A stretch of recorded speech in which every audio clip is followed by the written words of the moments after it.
The secret sauce of Amazon, where there are several principles at Amazon, but the number one thing that has made us successful by far is obsessive, compulsive focus on the customer as opposed to obsession over the competitor. It's easy to have ideas. It's very hard to turn an idea into a successful product. There are a lot of steps in between, and it takes persistence, relentlessness.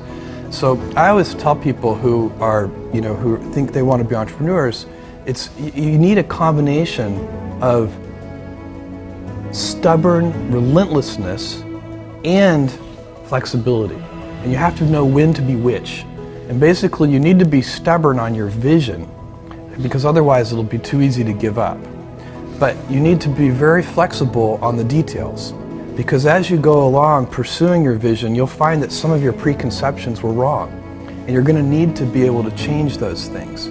So I think taking an idea successfully all the way to the market and turning it into a real product that people care about and that really improves people's lives is a lot of hard work. It's very important for entrepreneurs to be realistic. And so if you believe on that first day while you're writing the business plan that there's a 70% chance that the whole thing will fail, and then that kind of relieves the pressure of self-doubt. I mean, it's sort of like, I don't have any doubt about whether we're going to fail. That's the likely outcome. And it just is. And to pretend that it's not will lead you to do strange and unnatural things. So and what you do with those early investment dollars, so if you have $300,000 and then you have $1 million, what you do with those early precious capital resources is you go about systematically trying to eliminate risk. So you pick whatever you think the biggest problems are, and you try to eliminate them one at a time. And that's how small companies get a little bit bigger, and then a little bit bigger, and a little bit bigger, until finally, at a certain stage, you reach a transition where the company has more control over its future destiny. This is very important for anybody who's going to start a company or market an invention to understand, is that brands for companies are like reputations for people. And reputations are hard-earned and easily lost. So the most important intellectual property that a company can have is, for us, it's Amazon. It's that name, but what it stands for. And we've worked very hard to earn trust. You can't ask for trust. You just have to do it the hard way, one step at a time. You make a promise and then fulfill the promise. You say, we'll deliver this to you, tomorrow, and then you actually deliver it tomorrow.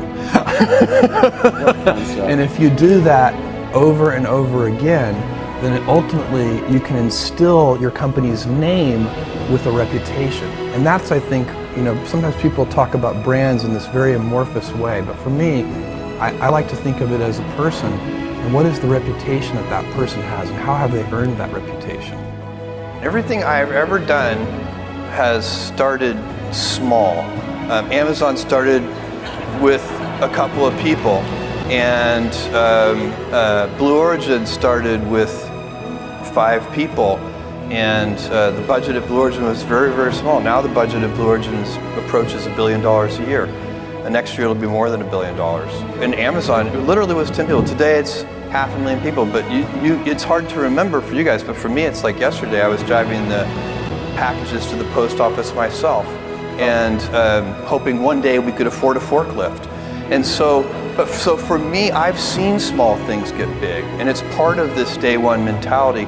I like treating things as if they're small. Amazon, even though it is a large company, I want it to have the heart and spirit of a small one. Stress primarily comes from not taking action over something that you can have some control over.